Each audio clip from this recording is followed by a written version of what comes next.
March 1973. Warner Brothers studio lot in Burbank, California.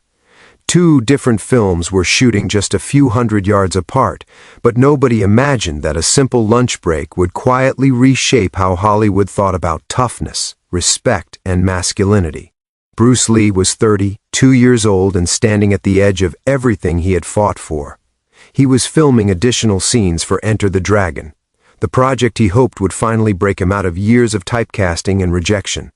He had spent a decade proving himself in private while being overlooked in public.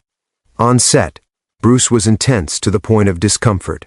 He demanded precision, discipline, and honesty in every movement. Some crew members admired him, others found him difficult.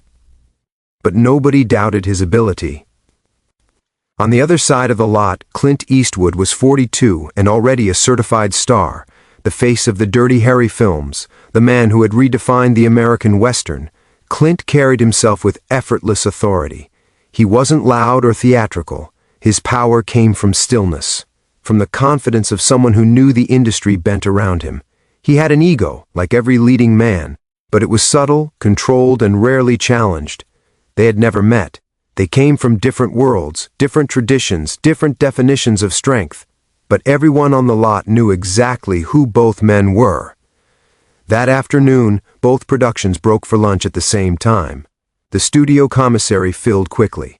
Bruce sat with his stunt team, talking quietly, his body still vibrating with energy from the morning shoot. Clint sat at another table with his own crew, relaxed, joking halfway through a sandwich. The spark came from a careless comment. One of Clint's stunt coordinators, Buddy Van Horn, spoke loudly enough for nearby tables to hear. He wasn't trying to start a fight. It was just the kind of thing people said back then, without thinking too hard about it. He scoffed at the idea of martial arts, calling it flashy, impractical, good for camera tricks but useless in a real fight. A strong punch, he said, would end all that jumping around in seconds. The laughter around Clint's table faded when they realized Bruce's group had gone silent. Bruce slowly stood up. The commissary seemed to shrink as he walked across the room. Conversation stopped. Trays froze mid-air. Everyone sensed something unfolding that didn't belong in a movie script. Bruce stopped at Clint's table and spoke calmly, his voice controlled but unmistakably sharp. He asked if Buddy had just dismissed martial arts as fake. Buddy started to respond, but Clint raised his hand, signaling him to stop. Clint met Bruce's eyes and spoke evenly. He said Buddy was only voicing what many people believed. No offense was intended. Bruce smiled, but there was no warmth in it. He pointed out that Clint's characters relied on guns from a distance, eliminating enemies before they ever got close. Bruce asked whether that really made someone tougher than a man who fought face to face. The room felt colder. Clint stood up. The physical contrast was dramatic. Clint was tall, broad, solid. Bruce was compact, coiled, built like a blade. For a moment, neither man spoke. Then Clint broke the silence with a challenge delivered almost casually. He had heard Bruce was the fastest man alive. He wanted proof. Bruce's accent thickened slightly, a sign that emotion was pushing through discipline. He told Clint to put down the gun and fight him for real. Both teams tried to intervene. Nobody wanted this to escalate, but neither man moved. Pride, curiosity, and something deeper held them in place. Then Clint surprised everyone. He agreed, no cameras, no performance. Outside, in the open. Just the two of them. Bruce didn't hesitate. He accepted immediately. They walked out to a parking lot behind the commissary, followed by about 30 stunned onlookers, crew members, stuntmen, assistants, anyone close enough to witness what they assumed would be either a genuine fight or a public humiliation. The California sun beat down as the two men faced each other from several feet apart. Bruce removed his shirt. His body looked unreal, every muscle defined, lean and powerful without excess. He began to warm up, stretching lightly, moving with quick, precise motions. Clint stayed exactly where he was, still in costume, arms relaxed at his sides, studying Bruce with that familiar narrowed gaze audiences knew so well. Someone asked about rules. Clint waved it off. There were none. Bruce was the expert. Clint said he was just a movie cowboy. Bruce stopped stretching and looked directly at him. He wanted to know if Clint truly intended to fight. Clint answered honestly. He wasn't interested in pretending. He wanted to see if martial arts worked outside choreography. The crowd expected Bruce to explode into motion, to overwhelm Clint instantly and make his point. Instead, Bruce did something unexpected. He began explaining. He calmly outlined the physical differences between them, Clint's height, his weight, his reach, the advantage those things gave him in an uncontrolled street fight. He acknowledged that Clint could probably absorb multiple solid strikes and keep moving. Clint was confused. This didn't sound like boasting. Bruce clarified. He wasn't saying Clint couldn't win. He was saying that what they were about to do wasn't a street fight. It was a demonstration. If Clint wanted to understand martial arts, he needed to commit fully and not hold back out of fear. Clint studied him for a moment and then smiled. Not arrogantly, but with genuine interest. He asked if Bruce was afraid. Bruce wasn't. Clint nodded and stepped forward. The first punch Clint threw was real. Fast, heavy, aimed directly at Bruce's head. Bruce wasn't there. He had shifted just enough for the punch to miss, and in the same breath, he tapped Clint's ribs twice with his knuckles. Not hard enough to injure, just precise enough to prove the point. Bruce calmly told him he was dead. Clint's eyes widened. He hadn't even registered the movement. Bruce reset instantly. This time he told Clint to use his strength, to grab him. Clint lunged, trying to overpower him with sheer size. Bruce dropped under the attempt, redirected Clint's momentum, and swept his leg. In a blink, Clint hit the asphalt. Bruce's hand hovered over Clint's throat, perfectly placed without touching. Again, Bruce said the word calmly, "Dead." The crowd gasped. Clint stared up at him, stunned, then broke into laughter, not embarrassment, amazement. He admitted he hadn't seen anything like it. Bruce helped him up. Clint wanted another round. This time Clint tried to think. He feinted, then threw a powerful cross while stepping in. It was a smart move, but Bruce read it before it finished forming. He redirected the arm, turned Clint's momentum against him, and had him controlled from behind almost instantly. Dead.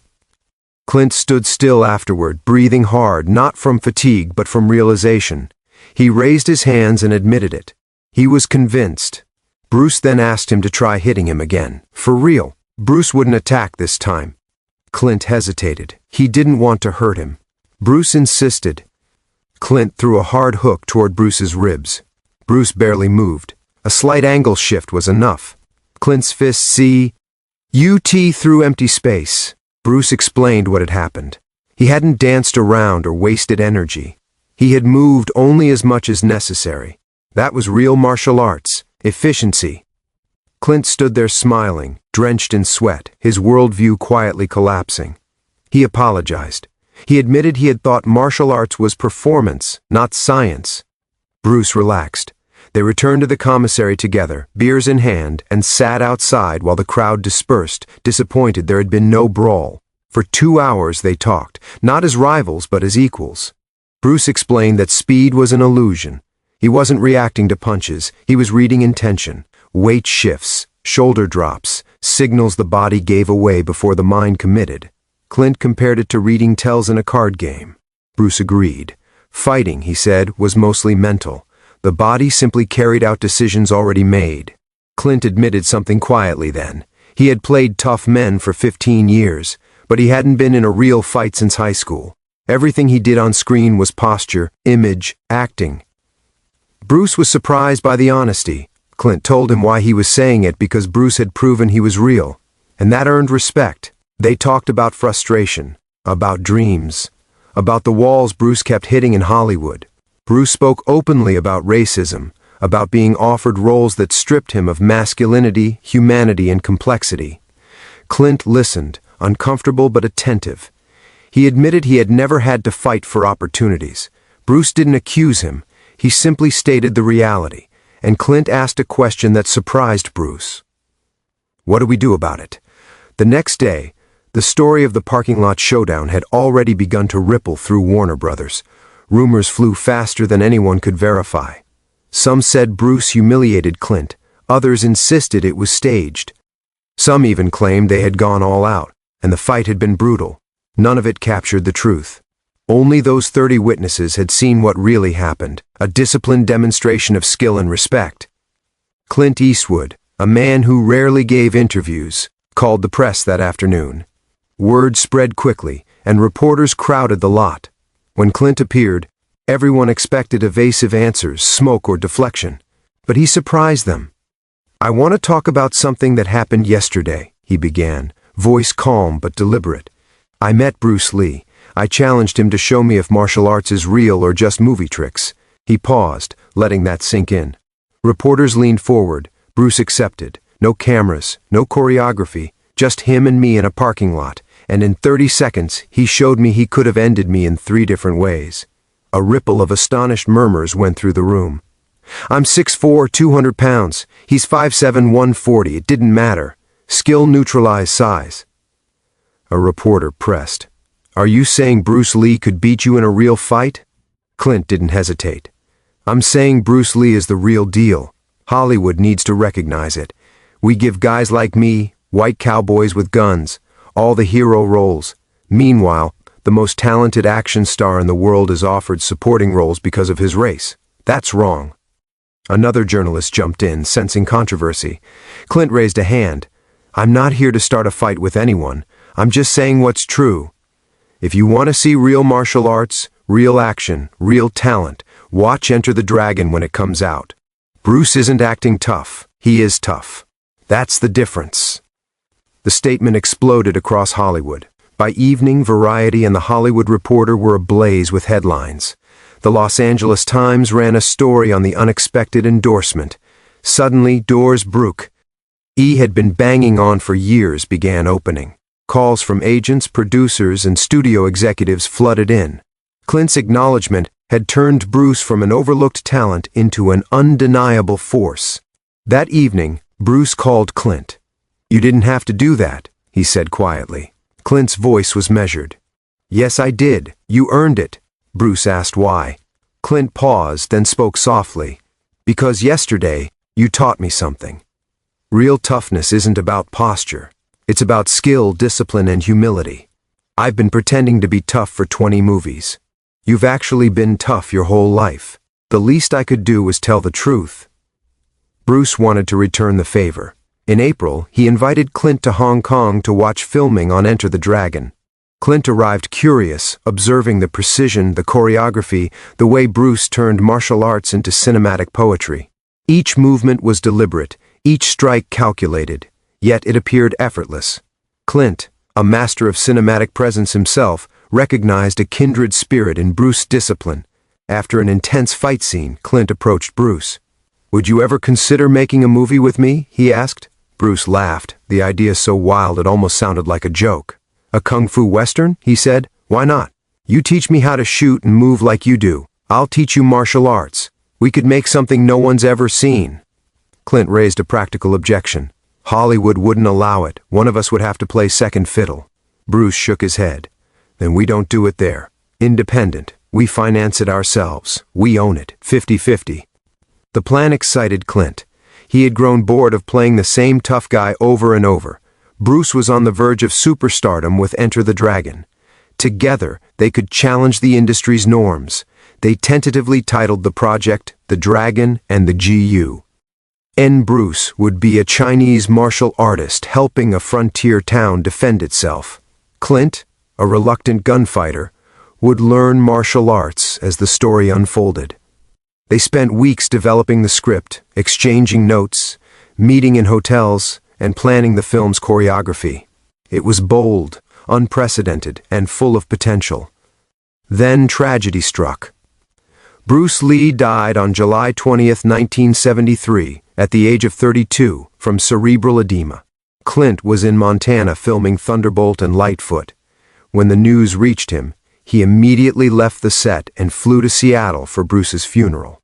Hollywood's elite were there: Steve McQueen, James Coburn, Kareem Abdul-Jabbar.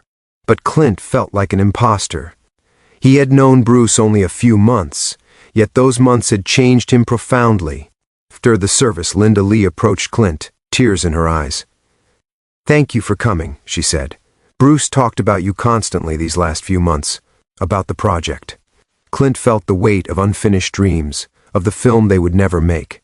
Linda handed him a folder, revealing Bruce's notes, pages filled with fight choreography, character development, philosophical, musings, and detailed ideas for the dragon and the gun. Bruce had poured himself into it. Excited, meticulous, visionary. Clint's voice caught as he promised, "I'll make sure this gets made somehow. I'll dedicate it to him." Inda shook her head. Bruce wouldn't want that. He'd want you to keep making your films, to keep evolving, to use what he taught you. That would honor him more than a dedication. And Clint did. His approach to action changed forever. Every fight scene in his films became more grounded, more authentic, more influenced by Bruce's philosophy of economy of motion, redirection of momentum, and discipline. In The Gauntlet, 1977, Clint used moves Bruce had shown him, executing them with precision, making every scene appear brutal yet believable. In Firefox, 1982, he rejected over-choreographed sequences, insisting on quick, efficient, real combat, a lesson learned from Bruce. Fight scenes were shorter but more impactful, reflecting Bruce's teaching, motion with purpose, energy conserved, skill over spectacle. By the time Clint directed Unforgiven in 1992, Bruce's influence was clear. The film explored the ugliness of violence, the cost of legendary toughness, and the restraint true skill requires. Clint explained in interviews that real martial artists avoid fights because they understand the damage they can cause. This philosophy, rooted in Bruce's teachings, became the emotional backbone of Unforgiven, which won 4 Oscars, including Best Picture and Best Director. At the awards ceremony, Clint acknowledged Bruce in subtle homage, describing a lesson learned not from acting, but from watching a master at work. Years later, in interviews, Clint would often reference Bruce as the toughest person he had ever met. "I tried to fight him," he admitted with a grin. "He made me look like a child. Then he taught me what real toughness really means. Not posturing, not image, but discipline, skill, and respect." Every fight scene Clint directed after 1973 reflected this understanding, blending intensity with believability, realism with art. In 2020, the Bruce Lee Foundation announced the Dragon and the Gun Scholarship, funded by Clint Eastwood. It provided training, mentorship, and opportunities for Asian American action stars aiming to honor the Bari. Bruce fought to break. Shannon Lee, Bruce's daughter, acknowledged the importance of Clint's role. "He didn't have to champion my father in 1973. He risked his ego, his reputation, his image. He did it because my father earned his respect through skill, not politics or networking. That's real respect." The legacy of that day, March 15, 1973, remained.